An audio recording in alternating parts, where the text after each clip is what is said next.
stalking is becoming a social activity. I also think it's becoming almost like a team sport. And that's one of the reasons why I felt like I had to write this book, because once I'd met hundreds of other victims of online and digitally assisted stalking, it started to become really clear to me that this was something that people are enjoying doing. It's becoming a form of entertainment, not just big celebrities, but just somebody who has become disliked, where people group together, work together, strategize, coordinate the harassment and destroy their lives. We had I'll just mention this briefly, a guy called Alex Belfield who was sacked from the BBC Leeds, and he basically decided to stalk lots of people. He's in jail now. He got a long sentence in the end. But what was interesting, again, it comes up in your book, is the initial advice is just ignore it. Oh, I know. And that's fatal, isn't it? You've got to do the opposite. You've got to log it. Yeah. Yeah. Do you know, that's exactly what happened to me. That when it first started happening to me, everybody around me said to me, just ignore it. It'll go away. These people get bored, Jess. And I was sort of like, oh, OK, like, because I'd not been in this situation before. Everybody around me said that, and it was so wrong. It was the wrong advice. I don't blame anybody who gave me that advice, because that included publishers, agents, even the police, all my friends, family. But it was the wrong course of action, and I waited on it, hoping it would just die down, it would stop, that they would get bored, and it just never came. So I know you've got to be careful talking about your own case, because we don't want to get your stalkers more excited. But how many did you have at the worst moment? I don't know if I would actually know the answer to that, but I can only tell you what I think I know, which is probably between about 8 and 15. OK, and in response to something you'd done that they didn't like, or was it just disparate group of people? It was.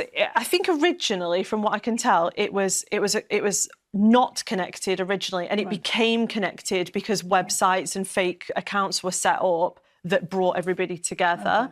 But it got pretty bad when my first book came out in 2020, and it went viral. And that was when I started getting death threats and rape threats and really graphic, horrific messages. And my laptop got hacked right in front of me. Somebody took over my computer. The police had to take my IT and that sort of thing. And they're trying to dispirit you or break your spirit, or what? From the research that I've done, and also from my own experience, I think part of the tactic is to wear you down. It's almost like, you know the phrase, the process is the punishment. It's that they're not going to necessarily take you to an end point where they're going to physically attack you or murder you or something like that.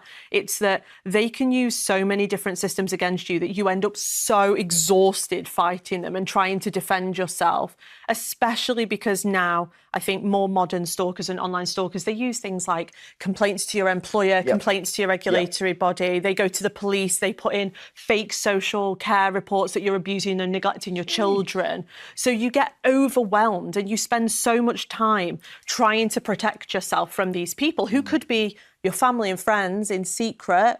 It could be, you know, your stalker could be your ex, it could be your mom. Like, there was a case not long ago in the US where a prolific stalker who had absolutely harassed and stalked and destroyed a young woman's life online turned out to be a mom.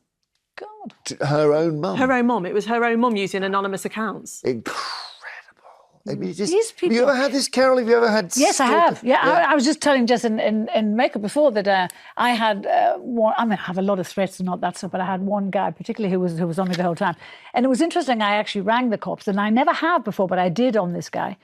And it was a male policeman taking notes over the telephone. I could tell he didn't care. He was reading from a sheet. I actually said to him, "You're reading a list of questions from a sheet, aren't you?" And he went, "Well, yes, I have to ask." No, anyway, long story short, I said to him, "Look, I will find this guy myself if you don't."